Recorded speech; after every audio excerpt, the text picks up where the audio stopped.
Hello, this is the Provoked Prawn, and this is a video to compare Razer's Key Light Chroma with Elgato's Key Light.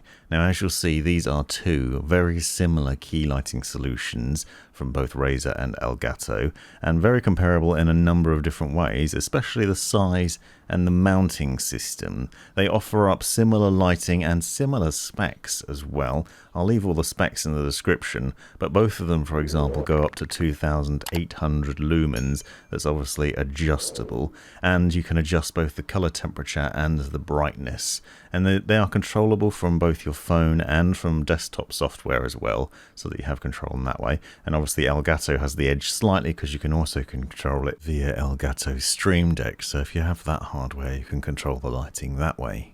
Now, I've unboxed and reviewed both these lights separately, and I've also been using the Key Light Chroma as a lighting solution on my desk for unboxing purposes. So when I'm doing my reviews and capturing footage that way, I've been using the Key Light for a while on top of my desk, and I've been using the Elgato Key Light as a key light for my face while I've been streaming as well. So I'm able to talk about both use cases and what that's like. Now, they both offer diffused lighting and a range of colours, as I said, and they also are both sturdy and very customizable in terms of the positioning, and I'll show you what I mean in a minute. They're also conveniently set up in that way. I really like Elgato's key light solution because you can loop it in with various other key lights. So if you have several, you can control them all from the app, and you can control the brightness of all of them at the same time as well, which is impressive.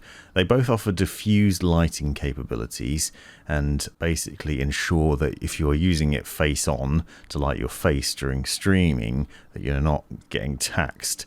And I have found that I can use them for hours on end on the lower settings quite comfortably without any problems on my eyes, and that goes for both of them as well. They're both nice in a diffused way, but as you can see from these shots, they also light up the background and the area really well as well. Now, they are both also adjustable in a number of ways. As I said, you'll see that they have a mounting system on top, and I'll show you the mounting for that in a minute, but they both also use an adjustable pole that clamps to the desk, and they are remarkably extendable. Now, I had the Key Light Airs for quite some time, and then I got my hands on the Razer Key Light Chroma, and I was shocked by just how tall it goes. The Elgato Key Light, as you can see, also goes very tall. This is obviously clamped to the desk, but you can basically put it all the way up to the ceiling, which is ridiculous. But it does mean that you can put it up really high and then shine the light down. It also means you can adjust it into quite a variety of heights, and again, I'll include the heights and specs in the description so you can see that for yourself. But you can see it towering above me. I'm about 5'11", so they're quite high in terms of where they go, and basically nearly touching the ceiling as well. But once it's up there, you can also adjust the mount on top, so you can tilt and tip the light in different directions. One of the things that you will see in a second, though, is that both of them are quite wobbly when they're at that height. Although the pole is solid, the clamping system is also very solid. They are both a little bit wobbly at the top, but you're unlikely to extend it this height anyway. For the most part, you'll probably have it a little bit higher than the standard mounting position, especially if you're using it, as most people will be, with a face-on light or a side key light for when you're on streaming purposes or content creation, doing videos, things like that. And you can see just how high they go though, which is pretty nuts. And you also see just how much wobble there is in there as well. So there's quite a bit of wobble in there. It isn't going to fall over, however, though, because as I'll show you in a minute, both have a really good sturdy clamp system that's adjustable and easily mounts on even really fat desks as well. So I've got some pretty thick wood on my desk, but it's also a pretty solid desk. It's not very wobbly, so it's not the desk that's wobbling, it's definitely the lights, as you can see. Now, the thing that makes the Razer Key Light Chroma stand out is obviously that chroma lighting capability. This is the addition of an RGB functionality in the light, so you can see me adjusting it in the Synapse software, and I obviously went into a lot more depth on this in the review. If you want to check that out, it's linked in the description. But you can turn not only the brightness and color temperature up and down, but you can also turn on chroma so that you can have a variety of colors on your key light, and you can also use the various effects. Now this may be useful or it may not, it depends what you want to do in it. You can obviously throw some color into your area, whether you're using it for B-roll or perhaps you want some accent lighting or some sort of interesting color highlight in the room. That is an option. It's a bit of an odd one and I haven't found a use for it personally in my use case, but perhaps you can find one. Now I want to show some samples from the unboxings and talk to you about the various highlights of them and show just how similar the two lights are. So you can see the Razer Key Light Chroma has a large lighting system and 4 mounting points. So it has a mounting point on the top and the bottom and either side, so you have a choice of where to position it. It comes with this adjustable ball head clamp system in the box, and I will note that that is a painful thing to install. I've seen something similar in the past and it's very fiddly, and I talked about why. But you can also see that the key light from Elgato has a similar sort of logic. It too has 4 mounting points, and this essentially means that you can mount either of them in portrait or landscape format to fit your area and your needs as well. So you have a variety of different choices in how to set them up there, and I'll show you what that looks like in a minute.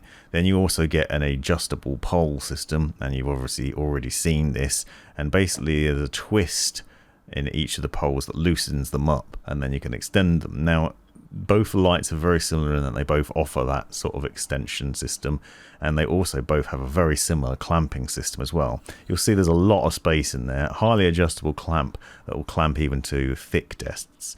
And the bonus of both of these mounting systems is that means there's no space taken up on your desk. You'll find that once it's clamped to the desk, as long as your desk isn't wobbly, it's not taking up much space and it's staying pretty sturdy and it's in place. What I found is I actually put it on the back of the desk and then jam the desk up against the wall, and that secures it up even further as well. And you can see the same sort of clamp and extension pole system on the Elgato Key Light, very similar, but basically it looks like Razer's copied Elgato's design and has a very similar setup. The mount, however, at the top is ever so slightly different and a lot easier. That's already connected to the pole, and you can see that you basically just turn the little lever at the top and then you can adjust that. Now I think this is a sturdier mount on the top as well. I found the Razer one's a bit more fiddly, and it's certainly a lot more of a pain to install, whereas the Elgato one's already there and ready to go, which makes life a lot simpler. However, they are both very comparable in terms of the setup and the overall finish of them, and they are also both adjustable in the same sorts of ways. So as I said already, you can either put the key light into a landscape format where it's basically sitting flat like this as a sort of rectangle on top of the light, or you can mount it in a portrait position. So if you have limited space, or perhaps you just want to throw your light in a different direction and a different way, then you obviously have the flexibility to mount it like this. You also have those 4 mounting points, so you can mount it in different ways, and then you end up with this result in this portrait format. And obviously you can then also adjust back and forth and tilt it forward and backwards as well, so you have the flexibility to adjust it in the way you want to. So the end result is 2 lights that are remarkably similar. Both have the same capabilities in terms of maximum and minimum lighting. Both are controllable from apps on your phone and from Synapse or Elgato's control center software, so you can control them in software on your PC really easily, and both have a very similar mounting system. I'd say that the Elgato system is a bit easier to control, and Razer obviously has the advantages of that chroma, but whether that makes a difference and whether it's usable or not is really up to you. This has been the Provoked Prawn. Hope you found this video useful. Thanks for watching. This has been the Provoked Prawn. Hope you found this video useful, interesting, hilarious, or otherwise. Take a look at these other videos that I think you might find interesting as well. And have a look at the description for links and other information you might find useful. Click that join button to see the benefits of being a member of my YouTube channel. And most importantly, have a great life.